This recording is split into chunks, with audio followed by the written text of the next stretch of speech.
मुकाशफे की किताब में एक जाल साज़ी के बारे में आज हम सीखेंगे। इससे पहले कि हम उस जाल साज़ी पे गौर करें, मेरी गुजारिश है पैदाइश की किताब और उसका 35वां बाब और उसकी 22वीं आयत से लेकर हम 26वीं आयत तक देखेंगे।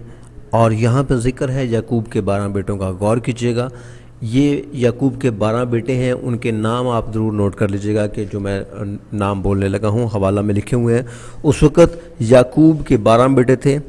लैया के बेटे ये थे, रोबन याकूब का पहलोठा, और शमाउन और लावी और यहूदा और इश्कार और ज़बूलून। और राखल के बेटे यूसुफ और बनियामीन थे। और राखल की लौंडी बुल्हा के बेटे दान और नफ्ताली थे। और लैया की लौंडी जुल्फ़ा के बेटे जद और आशर थे। ये सब याकूब के बेटे हैं जो फदान अराम में पैदा हुए। ये याकूब के वो 12 बेटे हैं जिनकी वसासत से 12 कबीले जो हैं वो आगे बने और जिन 12 कबीलों को इसराइल कहा जाता है। मैं दोबारा से आपको की गोशगुजार कर दूं। याकूब के जो 12 बेटे हैं उनमें रोबन, शमाउन, लावी, यहूदा, इश्कार, ज़बूलून, यूसुफ, बिन्यामीन, दान, नफ्ताली, जद और आशर, ये वो 12 नाम हैं। अब हम ज़रा आ जाएंगे मुकाशफे की किताब पे। मुकाशफा उसका 7वां बाब और उसकी 5वीं आयत से मैं पढ़ूंगा। और आपने यहाँ पे देखना ये है कि कौन सा कबीला यहाँ पे नहीं लिखा गया। याकूब के 12 बेटे हमने देख लिए। याकूब को जो है वो इसराइल कहा गया और इसराइल का मतलब याकूब के 12 बेटे। तो 12 बेटे हमने देख लिए कि ये कौन से हैं। याकूब में मुकाशफा के अंदर याकूब में 12 बेटे कौन से हैं वो अब हम देखने लगे हैं। मुकाशफा 7वां बाब की 5वीं आयत से चौथी आयत से मैं पढ़ लेता हूँ। और जिन पर मोहर की गई मैंने उनका शुमार सुना कि बनी इसराइल के सब कबीलों में से 1,44,000 पर मोहर की गई। अब वो यहाँ पे कह रहा है कि बनी इसराइल के सब कबीलों में से मोहर की गई, मतलब सब कबीले का मतलब 12 कबीले। तो सब कबीलों में से 1,44,000 पर मोहर की गई। और वो 1,44,000 जो 12 कबीलों में से हैं वो आगे गिनता है 5वीं आयत में। यहूदा का कबीला में से 12,000 पे रोबन, जद, आशर, नफ्ताली, मुनस्सी, शमाउन, लावी, इश्कार, ज़बूलून, यूसुफ और बनियामीन के कबीला में से 12,000 पर मोहर की गई। अब अगर आप इन दोनों कबीलों को अगर आप लिस्ट करें ना, अगर आप पैदाइश के जो 12 कबीले हैं, याकूब के जो 12 बेटे हैं, उनको एक साइड पे लिख लें और इसके बाद आप ये मुकाशफा की किताब के ये जो 12 कबीले हैं उनको आप अगर आप लिस्ट कर लें तो आपको उनमें जो असल कबीले हैं उनमें से एक जो है वहाँ पे नहीं मिलेगा। और वो कौन सा कबीला आपको वहाँ पे नहीं मिलेगा? वो दान का कबीला है। दान की जगह पे मुकाशफा की किताब में मुनस्सी को डाला गया है। दान की जगह पे मुकाशफा के अंदर मुनस्सी को डाला गया है और दान को वहाँ से हटा दिया गया है। अब यहाँ पे 2 सवाल पैदा होते हैं कि दान को क्यों हटाया गया, और दूसरा सवाल ये है कि मुनस्सी किस बात को सामने रखते हुए डाला गया। दान को क्यों निकाला गया और मुनस्सी को किस बिना पे दान की जगह पे डाला गया, ये 2 सवाल हैं। और आज मैं आपको इन दोनों सवालों का जवाब दूंगा कि क्या जालसाजी की गई है और क्या वो वजह थी। पहले हम देखेंगे कि मुनस्सी को क्यों डाला गया। मैं आपसे गुजारिश करूंगा पैदाइश और उसका 46वां बाब निकाले ज़रा और उसकी 20वीं आयत।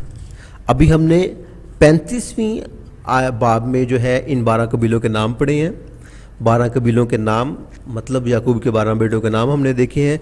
अभी हम याकूब के बारे में हम 46वें बाब में हम कुछ देखने लगे हैं और हम जानने लगे हैं कि मुनस्सी कौन है जो कि मुकाशफा की किताब में डाला गया है। पैदाइश और उसका 46वां बाब और उसकी 20वीं आयत में लिखा है, हम देखने लगे हैं कि मुनस्सी कौन था। और यूसुफ से मुल्के मिस्र में ऊन की पुजारी फोतीफरा की बेटी असनात के मुनस्सी और इफ्राइम पैदा हुए। यूसुफ कौन था? याकूब का बेटा यूसुफ जो कि मिस्र में गया। अब यहाँ पे क्या लिखा है कि यूसुफ से मुल्के मिस्र में ऊन के पुजारी, ऊन का कोई पुजारी था फोतीफरा, उसकी बेटी का नाम था असनात। यूसुफ की बीवी असनात, इन दोनों से जो आगे दो बेटे पैदा हुए उनमें से एक का नाम है मुनस्सी और एक का नाम है इफ्राइम। अब ये जो मुनस्सी है मुकाशवा की किताब में इस मुनस्सी को दान की जगह पर डाला गया। अब देखें कि मुनस्सी लगता क्या था याकूब का। मुनस्सी जो है वो याकूब का पोता लगता है, यानी कि याकूब के बेटे का बेटा जो है उसका नाम मुनस्सी और इफ्राइम थे। यूसुफ के दोनों बेटे मुनस्सी और इफ्राइम, और याकूब के बेटे दान की जगह पे उसके याकूब के पोते को डाला गया है। अब मैंने आपको यहाँ पे बता दिया, पैदाइश 46वें बाब और उसकी 20वीं आयत में यहाँ पे लिखा है कि मुल्क मिस्र में यूसुफ से अतनात के ज़रिए जो है, या यूसुफ से मुल्क मिस्र में ऊन के बजारी फोताफरा की बेटी असनात के मुनस्सी और इफ्राइम पैदा हुए। अब यहाँ पे एक जो सवाल पैदा होता है कि मुनस्सी को क्यों डाला गया। अब एक हवाला है, मैं चाहूँगा कि वो पढ़ा जाए। मुकाशवा की किताब और उसका 48वां बाब और उसकी आयत नंबर आप देखिएगा 5वीं आयत। ये वो वाक़या है जब काल पड़ा हुआ है और याकूब अपने सारे बेटों के साथ मिस्र में अपने बेटे यूसुफ के पास जा रहा है, और यूसुफ अपने बाप को मिलता है और यूसुफ के साथ उसके दोनों बेटे भी होते हैं।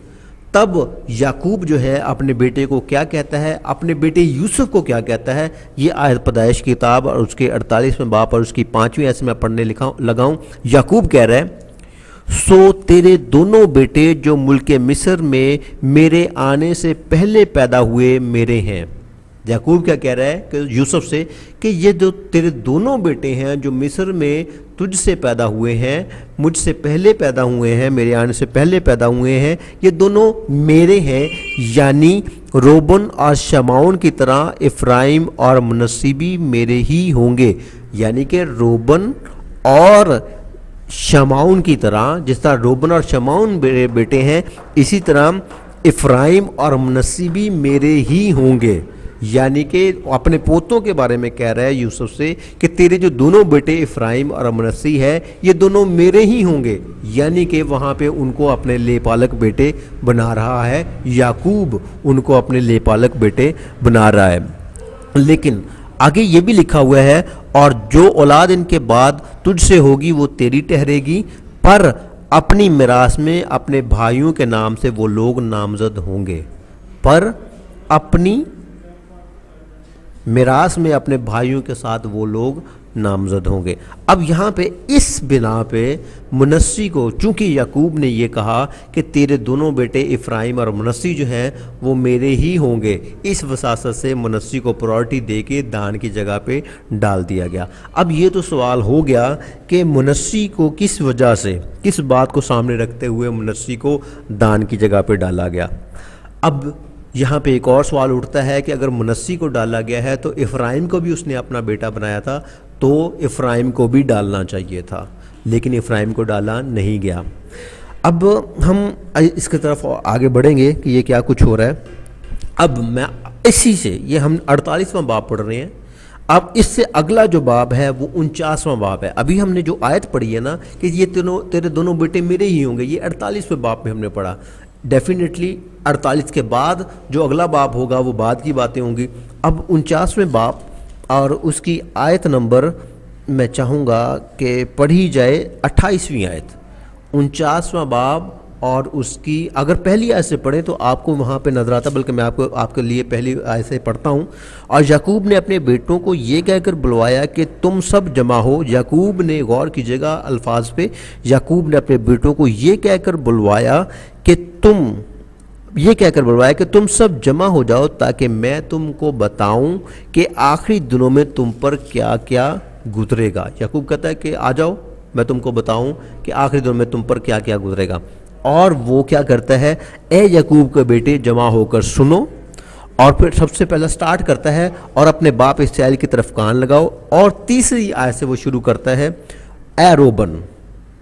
तीसरी आयत से रोबन, 5वीं आयत में शमाउन और लावी का जिक्र करता है, 8वीं आयत में यहूदा का जिक्र करता है, और इसके बाद 14वीं आयत में ज़बूलून की बात करता है, और 13वीं आयत में ज़बूलून की बात कर रहा है, 14वीं आयत में अश्कार की बात कर रहा है, 16वीं आयत में दान की बात कर रहा है, 19वीं आयत में जद की बात कर रहा है, 20वीं आयत में आशिर की बात कर रहा है, 21वीं आयत में नफ्ताली की बात कर रहा है, और 22वीं आयत में यूसुफ की बात कर रहा है, और 27वीं आयत में बनियामीन की बात कर रहा है। यानी कि यहाँ पे आपको अगर आप 27वीं आयत तक देखें तो याकूब अपने जो 12 बेटे हैं सिर्फ उनका यहाँ पे जिक्र करता है। अब ले पालक बेटे उसने 2 बनाए थे, मनस्सी और इफ्राइम। उसने यूसुफ को कहा था ये मेरे ही होंगे, लेकिन जब उसने यहाँ पे बात कर रहा है तो उन दोनों का जिक्र नहीं कर रहा है। जिक्र होना चाहिए था, क्योंकि उसने अगर उनको बेटे बना लिया है तो उनका जिक्र भी होना चाहिए था। यहाँ से एक चीज़ वादह होती है कि जो ओरिजिनल बेटा होता है, बेटा वही होता है। ले पालक है, लेकिन ओरिजिनल बेटा ओरिजिनल ही है। आपके यहाँ से अब अगर आप 27वीं आयत पर गौर करें तो आपकी ये बात बिल्कुल क्लियर हो जाएगी कि यहाँ पे वो क्या कह रहा है। अब लिखा है, और इसराइल के 12 कबीले यही हैं। अब देखिए ऊपर इफ्राइम और मनस्सी का जिक्र नहीं हुआ, ओरिजिनल जो 12 बेटे हैं उनका जिक्र हुआ है, और वो कह रहा है इसराइल के 12 कबीले यही हैं, और उनके बाप ने जो जो बातें कहकर उनको बरकत दी वो भी यही है। पुराने अहदनामा में हम देखते हैं कि बाप जो होता था जब रुखसत होने वाला होता था तो अपने बेटों को वो बुला के उनको बरकत देता था। ये वो वक़्त है जब वो रुखसत होने वाला है, और उसने अपने 12 बेटों को बुलाया और उनको बरकत दी है। और यहाँ पे 28वीं बात में लिखा है, 28वीं आयत में, इसराइल के 12 कबीले यही हैं और उनके बाप ने जो जो बातें कहकर उनको बरकत दी वो भी यही है। हर एक को उसकी बरकत के मुआफ़िक उसने बरकत दी। हर एक को उसकी बरकत के मुआफ़िक उसने क्या किया है, बरकत दी है। अब यहाँ पे एक सवाल पैदा होता है कि अगर मनस्सी और इफ्राइम को उसने अपने बेटे बना लिया था तो फिर उनको क्यों नहीं बरकत दी। अब उस आयत के मुताबिक जो हमने इससे पीछे पढ़ी थी 46वें बाब की 20वीं आयत में, 48वें बाब की 5वीं और 6ठी आयत में कि इफ्राइम और मनस्सी मेरे ही होंगे, तो इस तरह से याकूब के 14 बेटे बनते हैं। 12 तो उसके अपने और 2 उसके पोते, 14 बेटे हो गए। लेकिन जब उसने बरकत दी है तो उसने इसराइल के 12 कबीलों को जो उसके ओरिजिनल बेटे हैं उन्हीं को बरकत दी है, इसके अलावा और उसने किसी को बरकत नहीं दी। इसका मतलब ये हुआ कि जो उसके अपने बेटे थे सिर्फ वही उसके अपने थे। वो उसने ज़रूर उनको प्यार से या मोहब्बत से अपने बेटे को कह दिया कि ये दोनों मेरे ही बेटे हैं, लेकिन बरकत देते हुए उसने अपने 12 कबीले अपने ओरिजिनल 12 बेटों को ही बरकत दी है। और यहाँ पे उसने कहा है कि इसराइल के 12 कबीले यही हैं। ये लाइन क्या कहती है कि इसराइल के 12 कबीले यही हैं। चाहे मनस्सी और इफ्राइम को उसने ले पालक ले लिया, लेकिन इसराइल के 12 कबीले यही हैं। और जब हम दान में बात करते हैं मुकाशफा की, तो वहाँ पे दान नहीं है, उसकी जगह पे मनस्सी यानी कि पोते को डाला गया है। इस पे हम अगर आएंगे हम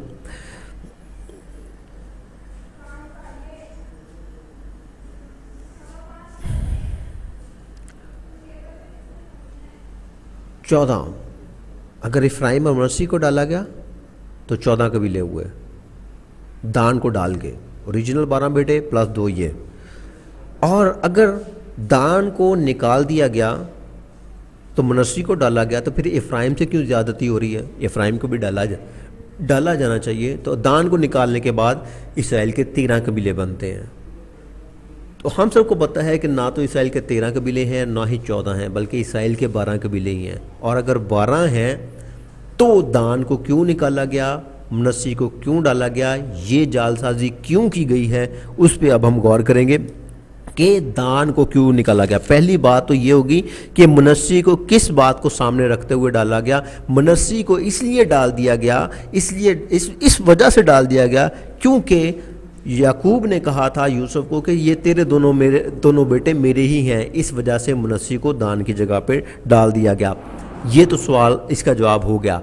दान को क्यों निकाला गया, सबसे इम्पोर्टेंट सवाल ये है कि क्या वजह थी कि जो दान मुकाशफा की किताब से निकाला गया है।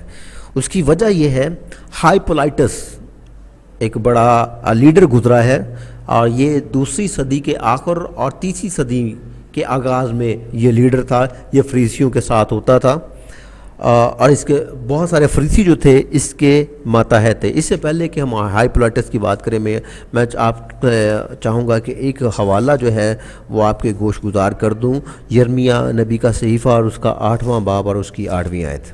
یرمیہ نبی کا صحیفہ اس کا 8واں باب اور اس کی 8ویں آیت کا دوسرا حصہ میں آپ کے آگے پڑھنے لگا ہوں۔ لیکن دیکھ لکھنے والوں کے باطل قلم نے بطالت پیدا کی ہے۔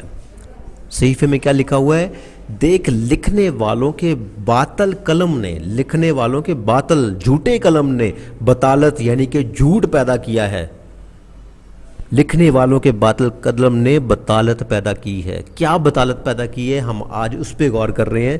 اور ہائی پولائٹس جو کہ فریسیوں کا سردار تھا، اور بہت سارے فریسی اس کے ماتحت تھے۔ فقیہ اور فریسی کا ذکر یسوع مسیح نے کہا ہے کہ ان کے خمیر سے بچ کے رہنا، اور وہاں پہ یسوع مسیح نے یہ بھی کہا کہ یہ فقیہ اور فریسی جو ہیں روایات کو پرائورٹی دیتے ہیں، اور ان روایات کو مانتے مانتے خدا کے حکم کو بالکل رد کر دیتے ہیں۔ یہ ان فقیہ اور فریسی کی بات ہو رہی ہے۔ ہائی پولائٹس جس کے ماتحت یہ فریسی تھے، اس ہائی پولائٹس نے کیا کہا؟ کہتا ہے کہ دان کا قبیلہ جو ہے اس کو رد کر دیا گیا ہے۔ دان کا قبیلہ کیا کر دیا گیا ہے؟ رد کر دیا گیا ہے۔ اور اس کی وجہ اس نے کیا بتائی؟ کہتا ہے کہ دان نے بت پرستی کی تھی۔ دان نے کیا کیا تھا؟ بت پرستی کی تھی۔ اس وجہ سے خدا نے دان کو جو ہے وہ ٹھکرا دیا، اسے رد کر دیا، اور اس کی جگہ پہ منسی کو ڈال دیا۔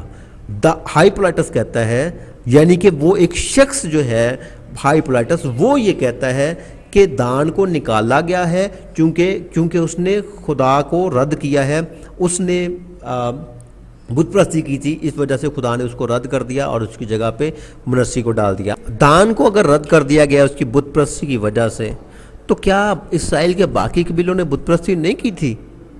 اب دیکھیں، جب مصر سے یہ نکل کے اسرائیلی لوگ آ رہے ہیں، کیا انہوں نے بچڑا نہیں بنایا تھا؟ یا اسرائیل کے باقی قبیلوں نے وقتاً فوقتاً بت پرستی نہیں کی ہے؟ اسرائیل نے بت پرستی کی۔ تو اگر خدا نے اسرائیل کے باقی قبیلوں کو معاف کر دیا ہے، تو دان نے کچھ زیادہ بڑا گناہ کر لیا تھا جو کہ اس کو معاف نہیں کیا گیا اور اس کو رد کر دیا گیا۔ دیکھیں، خدا رحیم ہے۔ اگر خدا نے اسرائیل کے باقی قبیلوں کو معاف کیا ہے تو دان کو بھی معاف کیا ہے۔ ایسا نہیں ہے کہ دان کو رد کر دیا۔ لیکن وہ ہائی پولائٹس کہتا ہے کہ چونکہ دان نے بت پرستی کی تھی، اس وجہ سے خدا نے دان کو رد کر دیا اور اس کی جگہ پہ خدا نے منسی کو ڈال دیا۔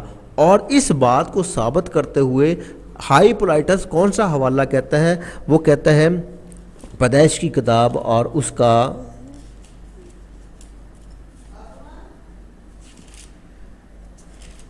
48واں باب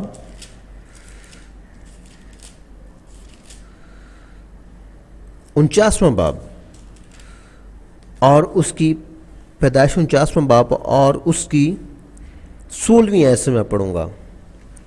اس آیت کا ریفرنس دے کے ہائی پولائٹس کہتا ہے کہ دان کو رد کر دیا گیا ہے۔ اب یہاں پہ کیا لکھا ہے؟ دان اسرائیل کے قبیلوں میں سے ایک کی مانند اپنے لوگوں کا انصاف کرے گا۔ دان راستے کا سانپ ہے، وہ راہ گزر کا افعی ہے جو گھوڑے کے عقب کو ایسا ڈستا ہے کہ اس کا سوار پچھاڑ کھا کر گر پڑتا ہے۔ اب وہ کہتا ہے کہ دان راستے کا سانپ ہے۔ یہ جو لائن کہی گئی ہے نا دان کے بارے میں، اس کی وجہ سے دان جو ہے وہ سانپ ہے، وہ شیطان کے برابر اس کو ٹھہرا دیا گیا ہے، اسے شیطان قرار دے دیا گیا ہے، اسی لیے اس کو سانپ کہا گیا ہے، اسے رد کر دیا گیا ہے، اسی وجہ سے اس کو سانپ کہا گیا ہے۔ تو وہ کہتا ہے کہ دان کے بارے میں کہا گیا ہے کہ وہ راستے کا سانپ ہے، وہ راہ گزر کا افعی ہے۔ یہ ہائی پولائٹس نے اس ریفرنس کو کوٹ کیا، اور اس ریفرنس کو کوٹ کرتے ہوئے کہ دان جو ہے اس میں سے مخالف مسیح آئے گا، سو دان کو ریجیکٹ کر دیا گیا ہے، اس کو رد کر دیا گیا ہے، اسے سانپ کہا گیا ہے۔ اور وہ کہتا ہے کہ یہ اس کو یہاں پہ لعنت دی گئی ہے کہ وہ سانپ ہے، وہ راستے کا سانپ ہے، وہ راہ گزر کا افعی ہے۔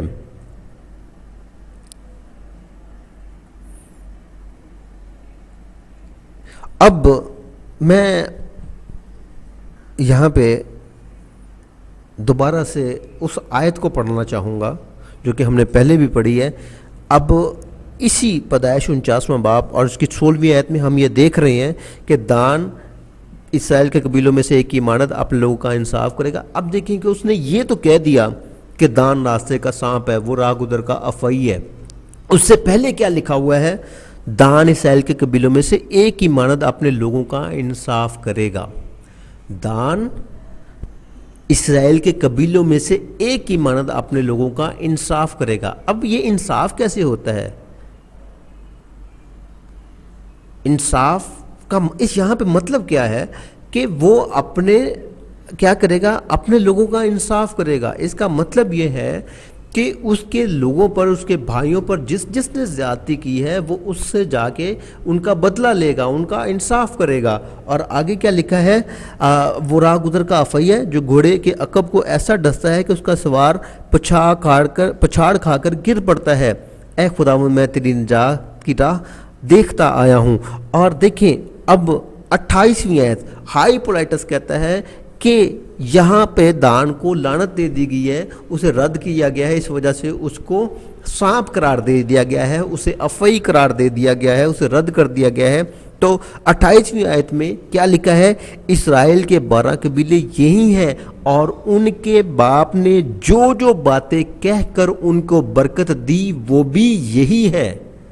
یہاں پہ لکھا ہوا ہے کہ برکت دی، لعنت کی تو بات ہی نہیں ہو رہی یہاں پہ. وہاں پہ لکھا ہے کہ اسرائیل کے 12 قبیلے یہی ہیں اور ان کے باپ نے جو باتیں کہہ کر ان کو برکت دی وہ بھی یہی ہے. اب ذرا غور کریں کہ یہ دان کے قبیلے کو برکت دی گئی ہے. یہاں پہ 16ویں آیت میں یہ ایک برکت ہے کہ دان اسرائیل کے باقی قبیلوں کی طرح وہ بھی اپنے لوگوں کا انصاف کرے گا.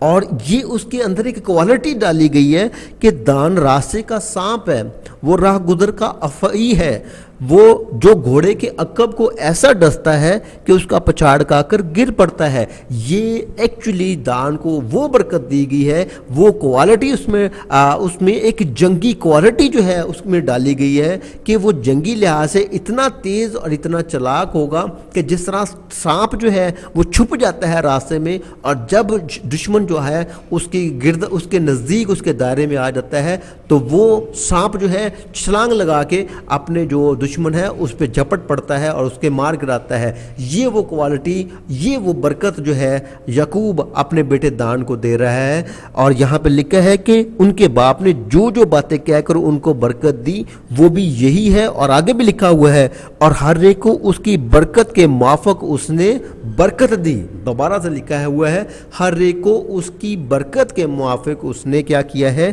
برکت دی ہے. اب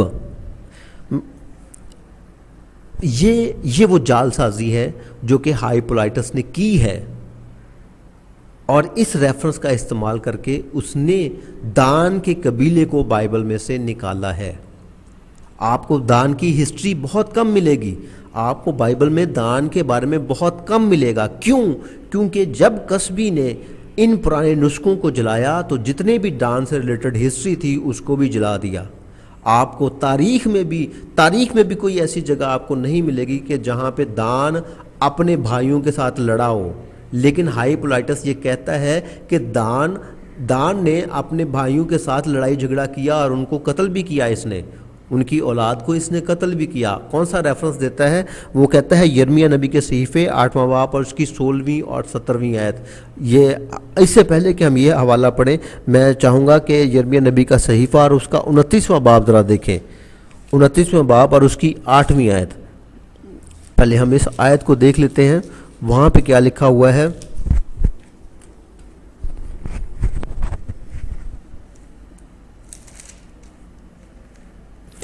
کیونکہ رب الافواج کا خدا یوں فرماتا ہے، رب الافواج اسرائیل کا خدا یوں فرماتا ہے کہ وہ نبی جو تمہارے درمیان اور تمہارے غیبدان تم کو گمراہ نہ کریں. وہ کہتا ہے کہ وہ نبی جو تمہارے درمیان ہیں اور تمہارے غیبدان جو ہیں تم کو گمراہ نہ کریں، اور اپنے خواب بینوں کو جو تمہارے ہی کہنے پر خواب دیکھتے ہیں نہ مانو. یہاں پہ خدا کہہ رہا ہے کہ اپنے نبیوں کو نہ مانو، اپنے غیب دانوں کو نہ مانو جو تمہیں گمراہ کرتے ہیں، اور اپنے خواب دیکھنے والوں کو، خواب بینوں کو نہ مانو جو تمہارے ہی کہنے پہ خواب دیکھتے ہیں۔ اب وہ کیا کہتا ہے؟ کیونکہ وہ میرا نام لے کر تم سے جھوٹی نبوت کرتے ہیں۔ خدا کہہ رہا ہے کہ وہ میرا نام لے کر تمہارے ساتھ کیا کرتے ہیں؟ وہ جھوٹی نبوت کرتے ہیں۔ اب بھائی پولائٹس نے کیا کیا ہے؟ کیا کہتا ہے یرمیہ نبی کے صحیفہ میں 8ویں باب میں، یرمیہ نبی کا صحیفہ اور اس کے 8ویں باب میں اور اس کی 16ویں آیت میں وہ کیا کہتا ہے؟ کہتا ہے یہاں پہ لکھا ہوا ہے اس کے گھوڑے کے فرانے کی آواز دان سے سنائی دیتی ہے۔ ہائی پولائٹس یہ کہتا ہے کہ جو وہ لعنت اس کو دی گئی پیدائش کی کتاب میں، دان کو جو لعنت دی گئی، اس کے مطابق لکھا ہے کہ اس کے گھوڑوں کے فرانے کی آواز دان سے سنائی دیتی ہے۔ دان، اس کے کہنے کا مطلب یہ ہے کہ دان کے پاس گھوڑے ہیں۔ کون سے گھوڑے؟ جنگی گھوڑے ہیں۔ دان کے پاس جنگی گھوڑے ہیں، اور جنگی گھوڑوں کے فرانے کی آواز جو ہے، ان کے بولنے کی آواز جو ہے، یہ فرانا جو ہے نا، یہ فرانا جو ہوتا ہے، یہ جنگی گھوڑے اس وقت فراتے ہیں جب وہ جنگ کے لیے نا تیار ہوتے ہیں۔ جانوروں کو پتہ چل جاتا ہے، جو جنگی گھوڑے ہیں ان کو پتہ ہوتا ہے، اور وہ اپنے آپ کو ریڈی کر رہے ہوتے ہیں اور آوازیں نکال رہے ہوتے ہیں۔ یہ وہ فرانا ہے۔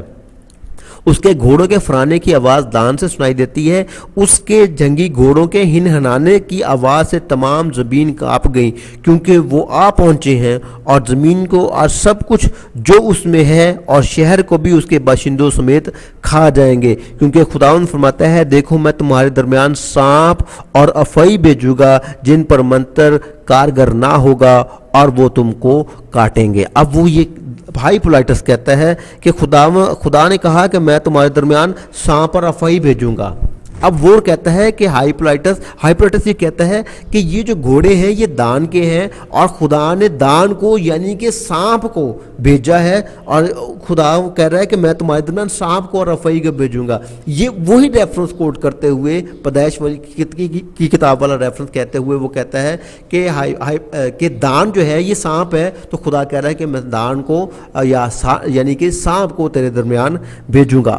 اب آپ کو میں ذرا یہ آیت جو ہے، جو کہ ہم نے یرمیہ نبی کا صحیفہ اور اس کا 8ویں باب پر اس کی 16ویں آیت جو اوریجنل آیت ہے وہ میں آپ کو بیان کرنے لگا ہوں۔ اگر آپ یونانی میں اس ترجمے کو دیکھیں نا، جہاں سے یہ ترجمہ کیا گیا ہے، یونانی میں اس آیت کو دیکھوں تو وہاں پہ لکھا ہوا ہے، یہاں پہ تو لکھا ہے اس کے گھوڑے کے فرانے کی آواز دان سے سنائی دیتی ہے، لیکن جب آپ یونانی پڑھتے ہیں تو لکھا ہوا ہے وہاں پہ گھوڑوں کے فرانے کی آواز دان سے سنائی دیتی ہے۔ وہاں پہ یہ نہیں لکھا ہوا اس کے گھوڑے کے فرانے کی آواز دان سے سنائی دیتی ہے، لکھا ہے گھوڑوں کے فرانے کی آواز دان سے سنائی دیتی ہے۔ اس کا مطلب یہ ہے کہ دان میں اس کے گھوڑے نہیں ہیں، دان کے گھوڑے نہیں ہیں، بلکہ کوئی جنگی گھوڑے ہیں جو کہ دان میں پہنچے ہوئے ہیں۔ اور اگر آپ بائبل میں دیکھیں کہ جب بھی آپ کو دان کا ذکر ملے گا، آپ کو بہت دفعہ ملے گا کہ دان کو کئی دفعہ مارا گیا اور اس کی زمین کو کئی دفعہ اس سے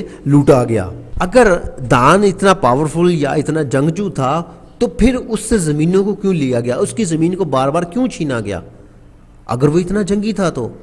اب یہاں پہ لکھا ہے اس کے گھوڑوں کے فرانے کی آواز دان سے سنائی دیتی ہے، مطلب اس کے نہیں ہے، گھوڑوں کی آواز جو ہے دان سے سنائی دیتی ہے، یعنی کہ جنگی گھوڑے دان کو پہ قبضہ کرنے کے لیے، اس کو مارنے کے لیے وہاں پہ پہنچ گئے ہیں۔ اور لکھا ہے اور اس کے گھوڑوں کے، اگر اگلی آیت میں لکھا ہوا ہے اس کے جنگی گھوڑوں کے ہنہنانے، اب یہ جو دوبارہ اس کے لکھا ہے یہ بھی وہاں پہ نہیں ہے، یونانی کی بائبل میں یہ بھی اس کے نہیں ہے، یہ دونوں اس کے جو ہیں اپنے پاس سے ڈالے گئے ہیں۔ تمام زمین اس کو نکال دیا جائے تو لکھا ہے جنگی گھوڑوں کے ہنہنانے کی آواز سے تمام زمین کانپ گئی، کیونکہ وہ آ پہنچے ہیں اور زمین کو سب کچھ جو اس میں ہے اور شہر کو بھی اور اس کے باشندوں سمیت کھا جائیں گے، کیونکہ خداوند فرماتا ہے دیکھو میں تمہارے درمیان سانپ اور افعی بھیجوں گا جن پر منتر کارگر نہ ہوگا اور وہ تم کو کاٹیں گے۔ جب اسرائیل نے یا اسرائیل کے کسی قبیلے نے بھی غلطی کی، خدا نے ان کو سزا دی، تو یہ یہاں پہ دان نے غلطی کی اور خدا نے ان کو سزا دی۔ یہ وہ ہائی پولائٹس ہے جس نے یہ جال سازی کر کے دان کو نکال کے यूसुफ के बेटे मनस्सी को यहाँ पे डाल दिया है। ये एक सोची समझी साजिश के तहत उसने डाला है। उसने आपको दान की हिस्ट्री बाइबल में नहीं मिलेगी, और आपको इस आयत के मुताबिक हाइपोलाइटस कहता है कि दान अपने भाइयों को कत्ल करता है। इन बातों से ये जो आयत हमने पढ़ी है उसके डालने से यूं लगता है कि दान कत्ल कर रहा है। जब उसके को निकाला जाता है तो पता चलता है कि ये दान की बात नहीं हो रही। हाइपोलाइटस कहता है कि ये दान था जिसने अपने बेटों को, अपने भाइयों को मारा, लेकिन यूनानी की बाइबल कहती है कि नहीं, दान को उस वक़्त किसी और ने आके मारा, और कोई जंगी घोड़े और थे जिन्होंने आके दान में आके तबाही मचाई। दान को के कबीला को निकाला गया। इधर भी जालसाजी की गई कि उसके का वर्ड लगाया गया, और मुकाशवा की किताब में जालसाजी की गई और दान को वहाँ से निकाल के मनस्सी को वहाँ पे डाला गया।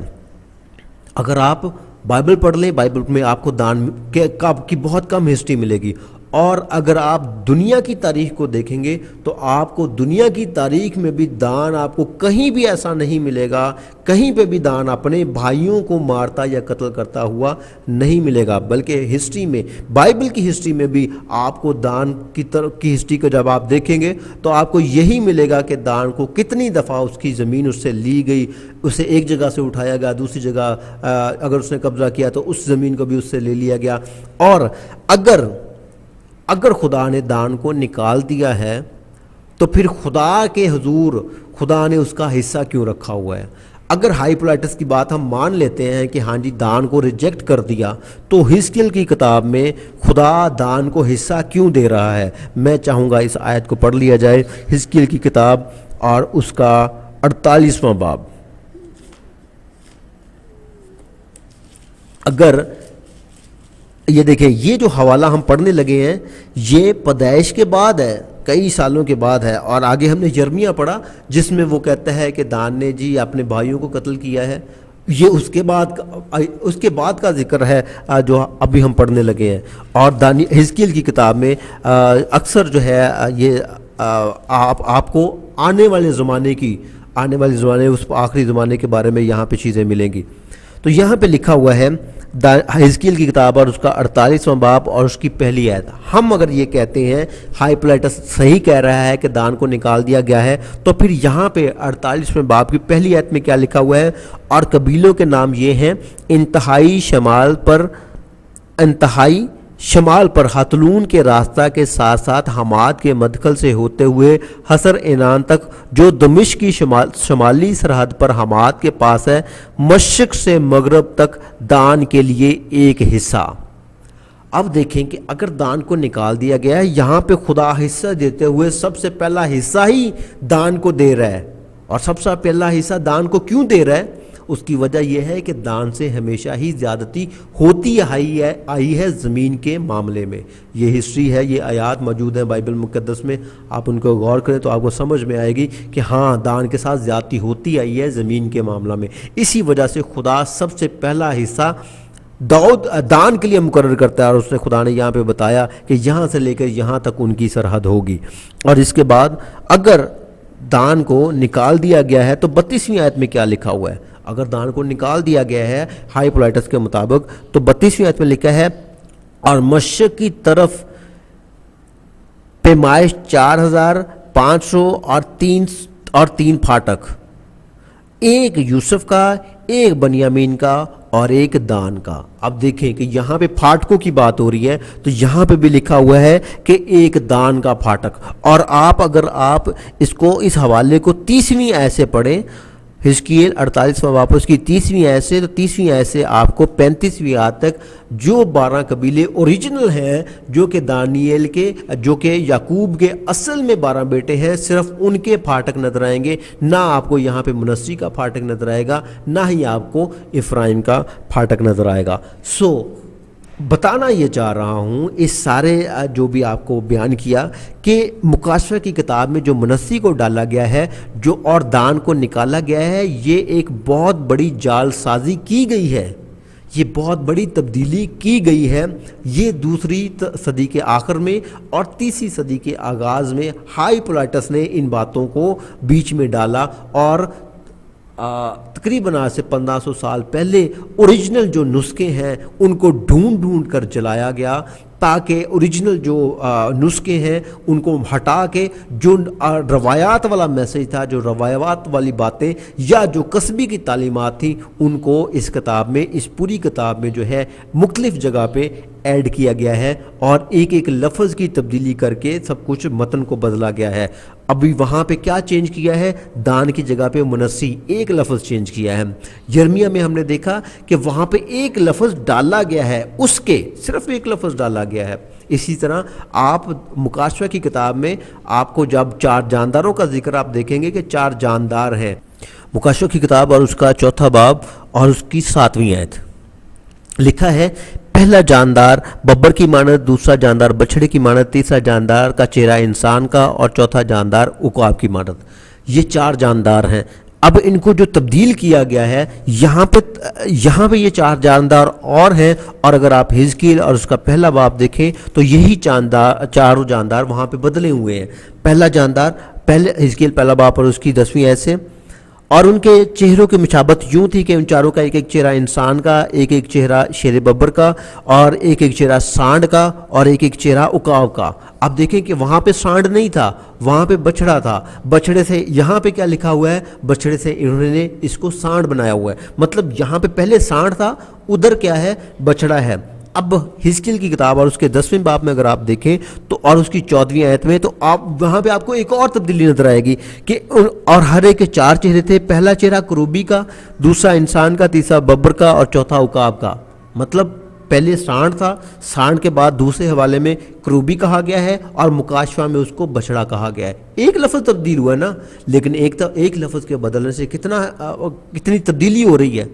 اس کے یرمیہ کی کتاب میں صرف اس کے کا استعمال کیا گیا، اور اس کا لگانے سے دان کے اوپر الزام آ گیا ہے کہ دان جنگی ہے اور اس کے جنگی گھوڑے ہیں جو کہ اس تباہی مچا رہے ہیں، صرف اس کے ایک ورڈ ڈالنے سے۔